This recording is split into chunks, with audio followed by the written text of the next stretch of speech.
Now, Theresa May has said she'll trigger Article 50, beginning the process of our exit from the European Union by March of next year at the latest. But should it be her decision alone, or should MPs have a vote on it? Well, Conservative supporter, Remain campaigner, founder of Pimlico Plumbers, Charlie Mullins, is funding a legal challenge to try and force a parliamentary vote. He joins me now. Welcome to the programme. Good afternoon, Andrew. The people voted to leave the European Union. Why are you funding a vote to try and thwart the people's will?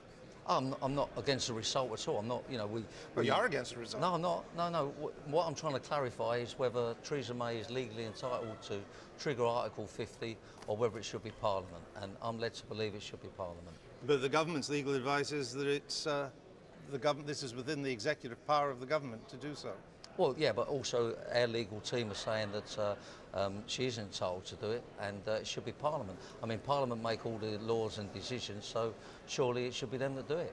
But your side, during the campaign, never told us that if we voted to leave, it would still be subject to a vote in Parliament. We were never told that. We were told, indeed, by the Prime Minister, the then Prime Minister, if we voted to leave, the will of the people would be respected. Yeah, as I say, I'm not here against a referendum. I'm here purely to clarify whether she's entitled to trigger Article 50 or whether Parliament should be doing it. But you've never shown any massive interest in such intricate constitutional matters before. Why now, unless your real aim is to try and thwart the result on June the 23rd? Not at all. We have to accept the result. My point is purely from a business point of view. If we get uncertainty, if someone challenges this, say 18 months down the line, and we'll be in a complete mess, there'll be more uncertainty, we need to find out whether she's entitled to or whether it's Parliament should be entitled to.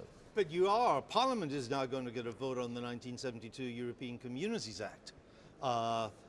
That, in essence, is Parliament voting for us to leave the European Union. Why wouldn't that suffice?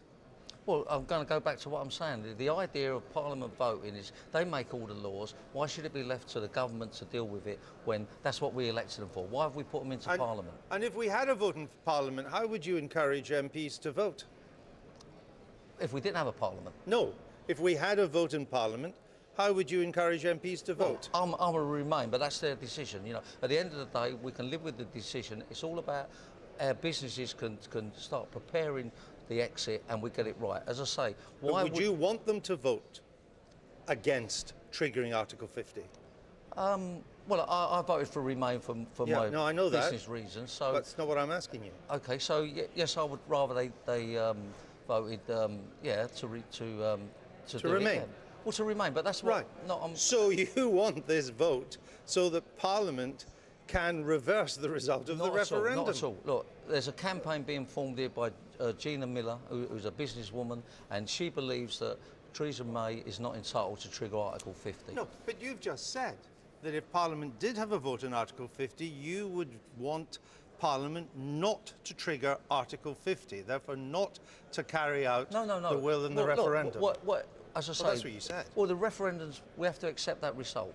We're not happy with it, but what I'm trying to say is this is about legally finding out whether it's Theresa May's entitled to do it or whether Parliament should be doing it. No, but you've told us that you would want MPs to vote not to trigger Article 50. If I had a preference, obviously I've got an opinion, and from a business point of view, that's my opinion. So what kind of constitutional crisis would we have if the people, having voted to leave the European Union, Parliament then votes that we shouldn't leave? Well, we don't know what they're going to vote. I mean, we're really uncertain at the moment, but we've got to go back to really why I'm here, Andrew. And the point is whether she's legally entitled to do it or whether it should be Parliament.